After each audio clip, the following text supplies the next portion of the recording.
In the heart of Singapore's civic district stands one of its most recognizable churches. White walls, Gothic arches, a spire pointing above the traffic. But an old urban legend claims the cathedral was not only rebuilt with stone, lime, and convict labor, but with something far darker. 30 human heads buried to quiet the spirits beneath the ground. The first St. Andrew's Church did not survive.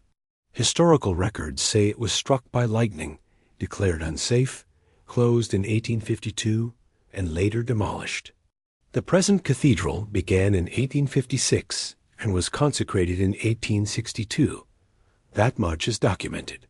But somewhere between demolition and rebuilding, a different story began to spread quietly. According to the legend, the rebuilding was troubled from the beginning. Tools disappeared.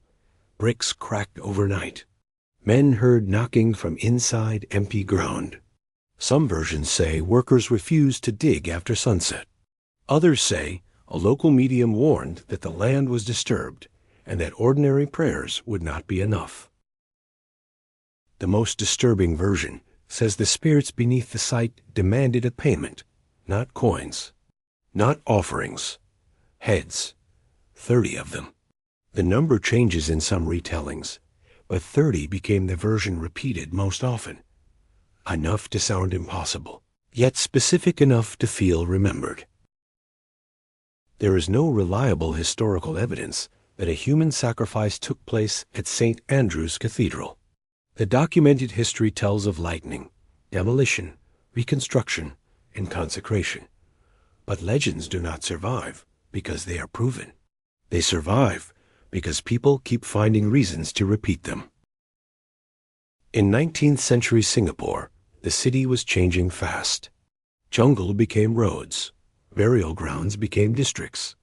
Sacred spaces, colonial buildings, and labor camps existed side by side. When land changed too quickly, stories often explained what history did not. A cracked foundation became a warning. A death became a curse. A church rising from disturbed earth became a place where older spirits might resist.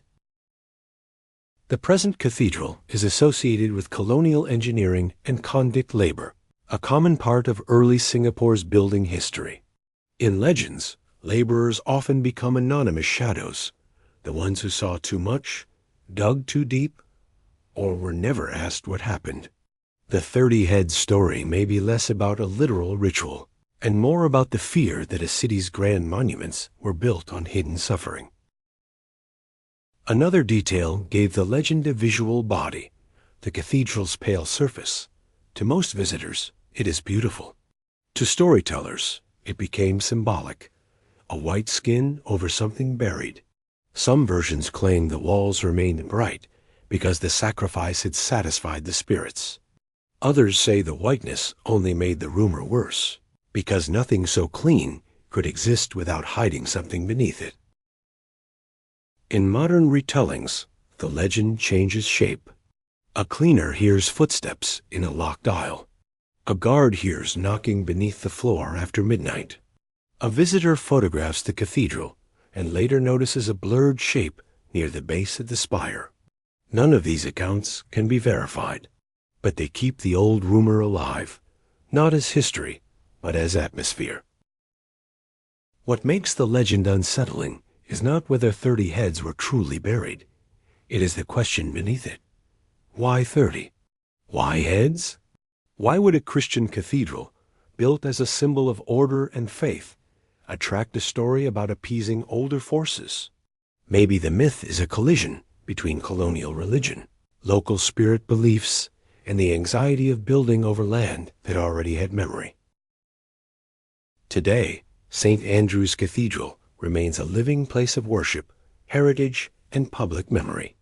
The official record does not support the human sacrifice legend, but urban myths rarely ask permission from archives. They cling to cracks, basements, foundations, and silences. And sometimes, the most frightening thing beneath a building is not what was buried there, but what people needed to believe was buried there. The legend remains unproven.